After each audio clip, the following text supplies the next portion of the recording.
Johnny Walker is fighting Zhang Mingyang in August. Now, who's going to win this fight? Well, first of all, who's going to win this fight? Let's take a look at the latest performances in which Johnny Walker fought Magomed Ankalaev for a second time, in which both started off great in round one until Magomed Ankalaev knocked out Johnny Walker in round two. To a head kick because he's constantly going. Oh! Wow! That's it! And after this, Johnny Walker went on to fight Volkan Oezdemir, in which Volkan Oezdemir dropped and knocked out Johnny Walker in round one. And from Oezdemir, who is not leaping left hook. A whole bunch of shots. Well, that's it. He's done. Now let's take a look at Zhang's latest performances, in which he fought Ozzy Diaz, in which Zhang dropped and put a lot of punishment on Ozzy Diaz, and the rest enough and stopped the fight in round one. It's quite lovely to see.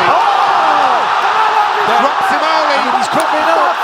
And after Zhang went on to fight Anthony Smith, in which Zhang started off very fast, put a lot of punishment on Anthony Smith, and the rest enough and stopped the fight in round one. Now, for those who don't know, on UFC 316, Johnny Walker was supposed to fight Azamat Murzakanov, a dangerous light heavyweight who's been coming up, but Johnny Walker pulled out, so that fight didn't end up happening. So now that Johnny Walker is fighting Zhang, you might assume that he's safe and that this is going to be an easy fight for Johnny Walker, but it's not. He's still fucked, and that's because if you look at Zhang, we see that he's 26 years old, and he stands with a record of 19 wins with 13 knockouts and 6 submissions, and he has 6 losses. Now, what's crazy is that he's on a big winning streak, as he's on a 12-fight winning streak, stopping all of those opponents in the first round. And what's even crazier is that all of his wins are first-round finishes. And when seeing Zhang fight, it is very obvious to tell what makes him so dangerous, as he's very quick on the feet, and he's got quick hands followed up by crazy power. So we're gonna have to see if his skills are enough to beat a guy like Johnny Walker, who's been in there with the best. Once I'm gonna be honest, I have no hope for Johnny Walker, because Zhang has just been performing way too well, and he's been dominating everybody they put in front of him. And when you take in the fact that Johnny Walker has arguably the weakest chin in the division